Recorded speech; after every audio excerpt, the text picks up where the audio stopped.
পাকা আমের দই। এখন তো বাজারে প্রচুর পাকা আম পাওয়া যাচ্ছে, তো এই পাকা আমের মিষ্টি দই যদি বাড়িতে বানিয়ে নেওয়া যায়, খেতে কিন্তু অপূর্ব লাগে। এইভাবে একবার বাড়িতে বানিয়ে আপনারা খেয়ে দেখুন, একবার খেলে বারবার খেতে মন চাইবে। চ্যানেলটা সাবস্ক্রাইব করে পাশে থাকুন, পাশে থাকা বেল আইকন প্রেস করুন, লাইক এবং শেয়ার করুন।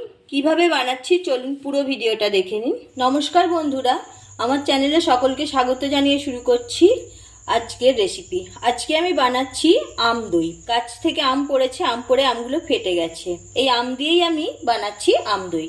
একটা কড়াই বসিয়ে দিয়েছি, হাফ লিটার দুধ নিয়েছি, দুধটা আমি দিয়ে দিচ্ছি কড়াইতে। একটু জল দিয়ে দিয়েছি, সামান্য একটু জল দিয়ে তারপর দুধটা ঢাললে কড়াতে দুধটা লেগে যায় না। গ্যাস অন করে নিয়েছি, দুধটা ঘন করে জাল দিয়ে নেব। দুধ জাল হতে হতে আমি আমগুলো কেটে নিচ্ছি। একটা জিনিস লক্ষ্য রাখবেন, আম দই বানাতে গেলে আমটা অবশ্যই মিষ্টি হওয়া চাই, টক আম যেন না হয়, তাহলে দুধ কেটে যেতে পারে আর খেতেও ভালো লাগে না। আমার আমগুলো খুব মিষ্টি।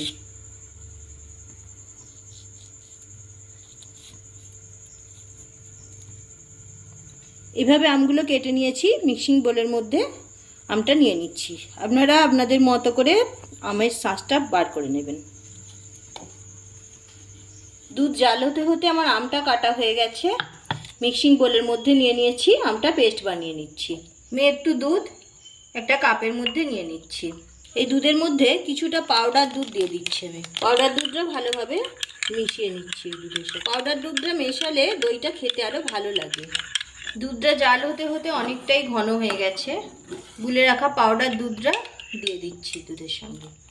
ভালোভাবে মিশিয়ে আরও কিছুটা জাল করে নেব। দুধ অনেকটা ঘন হয়ে গেছে, এবার দুধের মধ্যে আমি দিয়ে দিচ্ছি বাতাসা। আমি চিনি দেব না, আমি বাতাসা দিচ্ছি। বাতাসাটা গলে গেলে দুধটা আরেকটু পাতলা হয়ে যাবে, তাই দুধটা আরও কিছুক্ষণ জাল করে নেব। দুধ ঘন হয়ে গেছে, আমি গ্যাসের ফ্লেমটা অফ করে দিচ্ছি। আমি অন্য একটা কড়াই নিয়েছি আর আমের পাল্পটা কড়াইতে ছাঁকনি দিয়ে ছেঁকে নিচ্ছি। এইভাবে চেপে চেপে আমের পাল্পটা কড়ার মধ্যে নিয়ে নিচ্ছি। আমের পাল্পটা ছেঁকে নেওয়া হয়ে গেছে, আমি এবার আমের পাল্পটাকে একটু জাল করে নিচ্ছি। অবশ্যই আমের পাল্পটা জাল করবেন, 3-4 মিনিটের জন্য জাল করে নিচ্ছি। জাল করলে দইটা খেতে ভালো হয়। আমের পাল্পটা অনেকটা ঘন হয়ে গেছে, এবার আমি গ্যাসটা অফ করে একটু ঠান্ডা করে নিচ্ছি। টক দই নিয়েছি, টক দইটা জল ঝরিয়ে ভালোভাবে ফেটিয়ে নিচ্ছি। ফেটানো টক দইটার সাথে আমের পাল্পটা মিশিয়ে নিচ্ছি। আমের পাল্পটা ফেটিয়ে রাখা টক দইয়ের সঙ্গে ভালোভাবে ফেটিয়ে নিচ্ছি। জাল করে রাখা দুধটা মধ্যে একটু দিয়ে দিচ্ছি, দুধটাও ভালোভাবে মিশিয়ে নিচ্ছি। ভালোভাবে মেশানো হয়ে গেছে। এবার আমি দুধটা জাল করে রেখেছিলাম, দেখুন আঙুলটা ডুবিয়ে রাখা যাচ্ছে, তার মানে দই বসানোর একবারে উপযুক্ত হয়ে গেছে। মিশ্রণটা দুধের মধ্যে দিয়ে দিচ্ছি, ভালোভাবে দুধটা মিশিয়ে নিচ্ছি। ভালোভাবে মেশানো হয়ে গেছে, একটা বাটির মধ্যে আমি ঢেলে নিচ্ছি।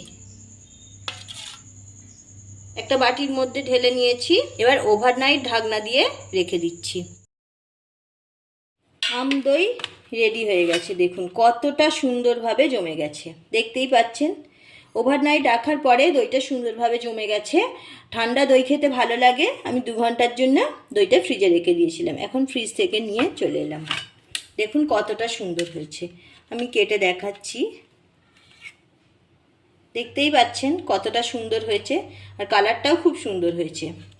আমি কিন্তু এখানে কোনো রকম ফুড কালার ব্যবহার করিনি। ফুড কালার ব্যবহার করলে হয়তো কালারটা আরও ডিপ হবে, কিন্তু আমি ঠিক ফুড কালারটা পছন্দ করি না। এই প্রচণ্ড গরমে ঠান্ডা ঠান্ডা এরকম আম দই পেলে সবারই খেতে ভালো লাগে, মন প্রাণ জুড়িয়ে যায়। যাকে খাওয়াবেন একবার খেলে বারবার খেতে চাইবে। সম্পূর্ণ ভিডিওটা দেখার জন্য অসংখ্য ধন্যবাদ। আবার দেখা হচ্ছে অন্য কোনো এপিসোডে।